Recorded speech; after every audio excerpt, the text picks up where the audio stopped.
Assalamualaikum warahmatullahi wabarakatuh. Jumpa lagi dengan saya bersama Bapak Ahmad Syotang, mengajar di SMK Pelita Ciampea, mata pelajaran produk kreatif dan kewirausahaan.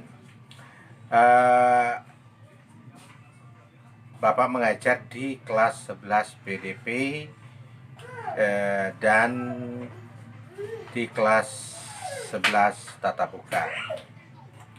Nah, dalam pengertian kewirausahaan, di sini kita berbicara tentang sejarah wirausaha terlebih dahulu.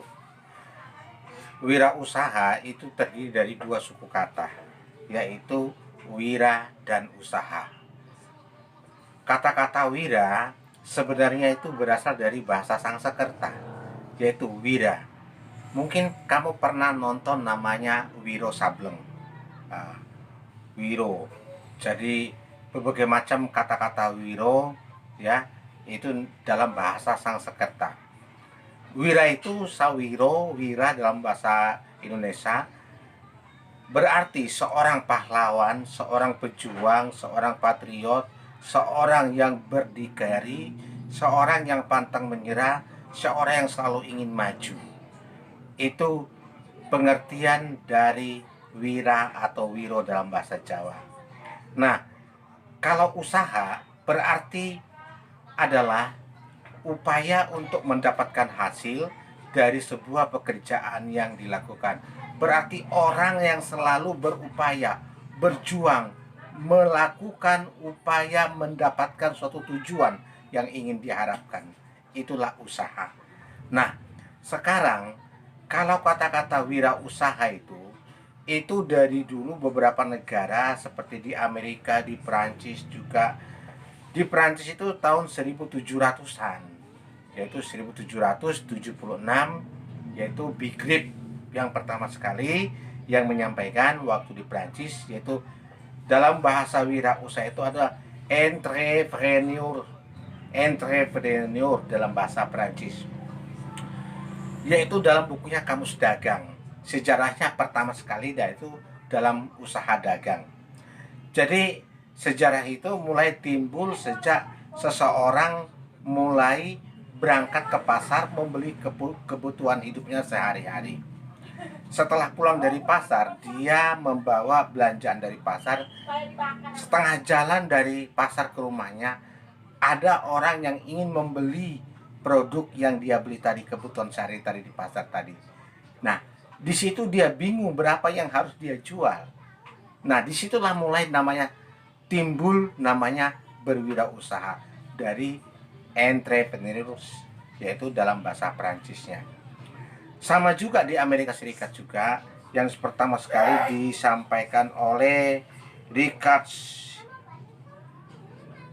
Carlson, ya, tentang 1803, yaitu tentang mulai berkembangnya wirausaha. Kalau kita bandingkan di negara kita sendiri Indonesia, wirausaha itu mulai bangkit sejak dikeluarkannya Kepres nomor 4 tahun 1995, yaitu tujuan adalah untuk menggalakkan kegiatan wirausaha di kalangan generasi muda. Nah, kenapa berbicara masalah wirausaha di kalangan generasi muda? Karena sasarannya pemerintah ketika itu, Soeharto, ingin membangkitkan generasi muda menjadi seorang wirausaha. Bagaimana generasi yang akan datang menjadi sebuah pengusaha. Kesuksesan sebuah negara itu dilihat dari berapa banyak orang yang sukses dalam berwirausaha. Kalau kita bandingkan di negara ASEAN saja, Indonesia itu masih urutan kelima ya tentang keberhasilan dalam berwirausaha. Nomor satu Singapura,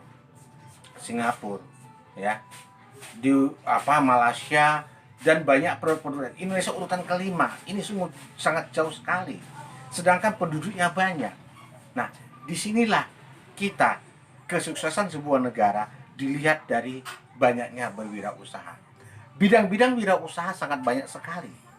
Ya, ada sektor pertanian, perkebunan, ya, perdagangan, perikanan, peternakan, jasa, dan banyak lagi bidang-bidang yang harus dilakonin dalam berwirausaha.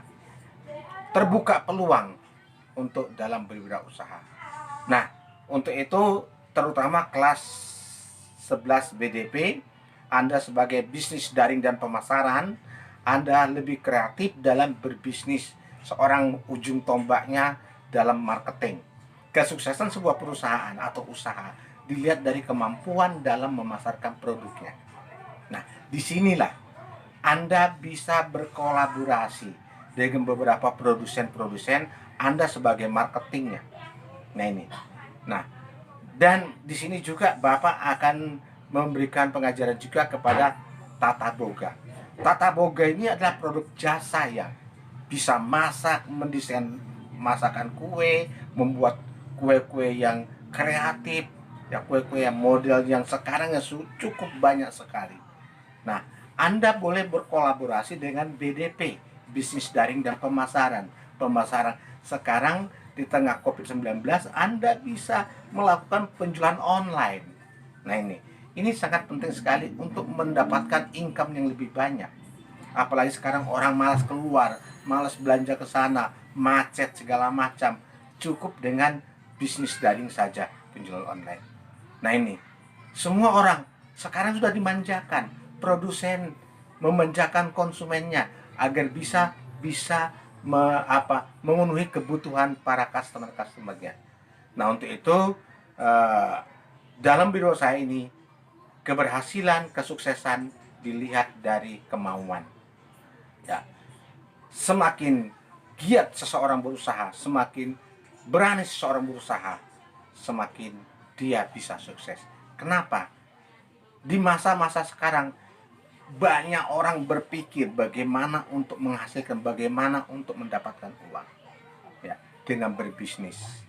Ya, apapun jalan pun itu Anda harus bisa berbisnis.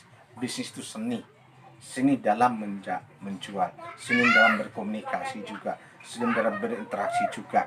Nah disinilah kita perlu adanya bentuk keberanian dalam berusaha.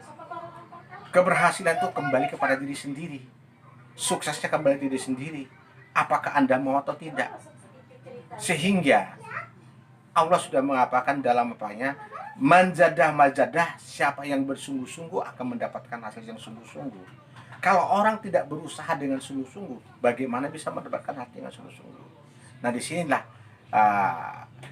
keberanian kepada para siswa sekalian agar bisa menjadi seorang wirausaha yang baik, yang mandiri dan sukses. Ya, silahkan Anda lihat materi slide berikut ini, PowerPoint-nya. Semoga Anda bisa mengikuti pembelajaran yang baik. Semoga sukses, ya. Tetap menjaga semangat, ya. Tetap cuci tangan, tetap pakai masker dan mengatur jarak.